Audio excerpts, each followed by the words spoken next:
वो पहले ही उठ जाता था, लंगर टिका के करता, मजलिस नहीं सुनता था।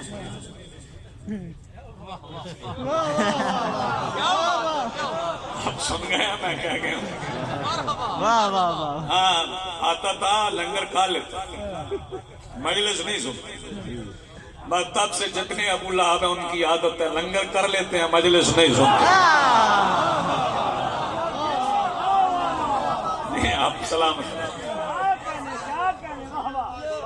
न्याज करता था, मजलिस नहीं सुनता।